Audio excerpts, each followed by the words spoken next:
Basically it works when I think of letters or numbers, I see colours associated with them. When you look at words on a page or think of a person, you just get kind of a colour around them. But it is like it's the background, it's always there. Like primary, basic colours, very bright. But not like pastels or anything like that. So when I think of a person's name, I associate a colour around them with the whatever the beginning letter of their name is. So I'm Catherine, so when I think of me, I think of a yellow colour because C is yellow.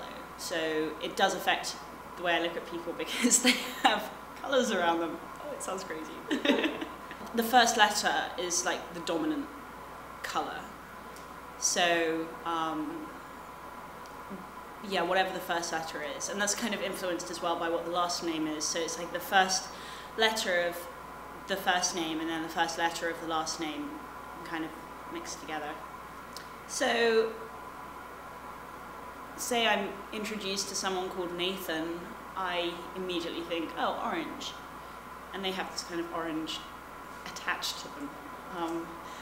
So, I don't know, I always think, with my friends we always joke about living in Manhattan rather than Brooklyn, and I wonder whether one of my severe aversions to living in Brooklyn is not just due to the fact that I want to be in Manhattan, but also because Brooklyn to me is just this brown word, because B is brown, and so I wonder if it has any effect. And with people, I don't know. I like Bruno. I don't dislike him. It's just, even though it's a kind of brown colour, I don't know. I guess, and again I don't know any different, but pages of words and numbers are colours to me. I'm sure it must have helped, because it's an additional memory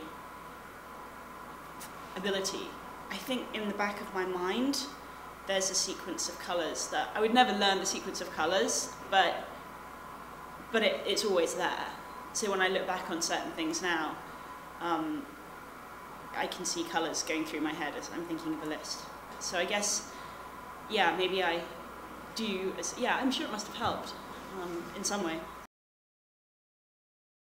Maths is a colourful subject to me. When I see, and like algebra as well, you know, when you've got all those symbols and, you know, that, as well as the numbers, it's colourful.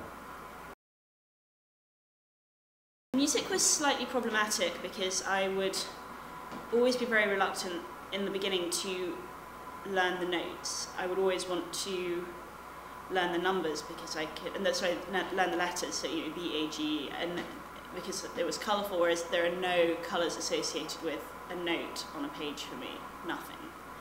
So they all kind of look the same, and I never intuitively got, I could read music, but I found it hard work. Like French verbs, the verb être is blue, because E is a kind of bluey colour, whereas avoir is red because A is red. I learned Hebrew for a little while, which was weird because no colours associated with the script at all, but when I learned the English name for the letter, then I started to put a colour to it, but initially nothing. And again, it was like learning music. I found it like I didn't quite know what to do. One of the Hebrew letters is called, I don't know, there's one called Gimel, which is like a G sound, and I put the colour of G that I know to that.